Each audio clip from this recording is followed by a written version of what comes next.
Եվրաչինովնիկները Բաքվից միանգամից Երևան են այցելել։ Կառավարական շենքում Փաշինյան-ֆոն դեր Լայն հանդիպմանը զուգահեռ Հանրապետության հրապարակում բողոքի ակցիաներ են։ Ազատություն քաղբանտարկյալներին կարգախոսով։ Հայաստանի եւ Ռուսաստանի միջև օրեցօր լարվող հարաբերությունների ֆոնին եվրոպացի պաշտոնյաները Հայաստանին փորձում են մխիթարել ու սատարել եվրոփողերի փոխանցման խոստումներով։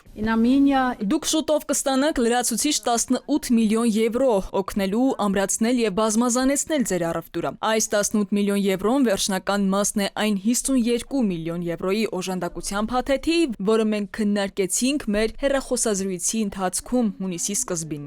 Եվրոպական հանձնաժողովը նախագիծ է ներկայացրել Եվրամիության անդամ երկրներին հայկական ապրանքների նկատմամբ ինքնավար առևտրային միջոցներ կիրառելու վերաբերյալ։ Դրա ուժի մեջ մտնելուց հետո Հայաստանը կդառնա առաջին երկիրը, որը չունենալով Եվրամիության անդամության թեկնածուի կարգավիճակ կամ ազատ առևտրի համաձայնագիր, կօգտվի այդ գործիքից։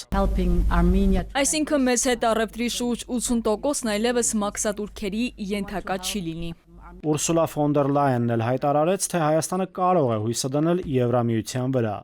Եթե Ռուսաստանը փակի շուկան Հայաստանի արտադրանքի համար, Եվրոպական միությունը կբացի դուռը հայկական ապրանքների համար Եվրոպական միության 450 միլիոնանոց սպառողների շուկայում։ Եկել եմ ասելու, որ կարող եք մեզ վրա հույս դնել։ Ռուսաստանի կողմից էներգետիկ հնարավոր ճնշումների դեպքում էլ ըստ ֆոն դեր Լայենի Եվրամիությունը պատրաստ է սատարել Հայաստանին էներգամատակարարման բազմազանեցման հարցում։ Նաև այն դեպքում, եթե Մոսկվան բարձրացնի գազի սակագինը կամ դադարեցնի կապույտ վառելիքի մատակարարումը Հայաստանին։ Մենք ուզում ենք Հայաստանին օգնել նաև բազմազանեցնել իր էլեկտրամատակարարումները։ Հաջորդ շաբաթ փորձագետները Եվրամիությունից Հայաստան կժամանեն։ Մենք հարուստ փորձ ունենք նման իրավիճակի հետ։ Մենք Ուկրաինայում, Մոլդովայում անցել ենք դրանով եւ հարուստ փորձ ենք կուտակել։ Եվրոպական հանձնաժողովի նախագահի ձևակերպմամբ, բացի տնտեսական երաշխիքներից, Եվրամիությունը նախատեսում է խոշոր ներդրումներ անել տարածաշրջանային փոխկապակցվածության ծրագրերում։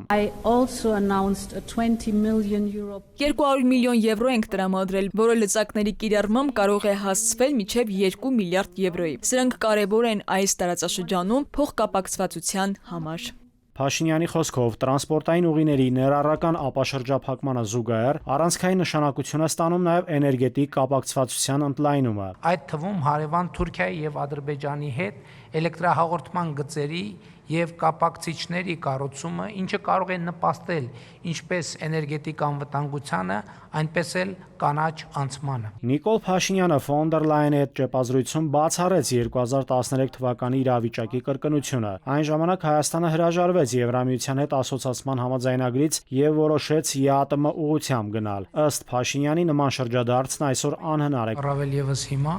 երբ Հայաստանի Հանրապետության ժողովուրդը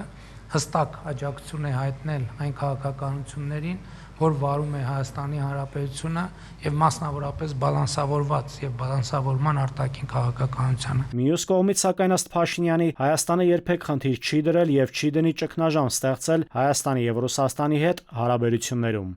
Նաիրի Մուրադյան, ժամը լրատվական։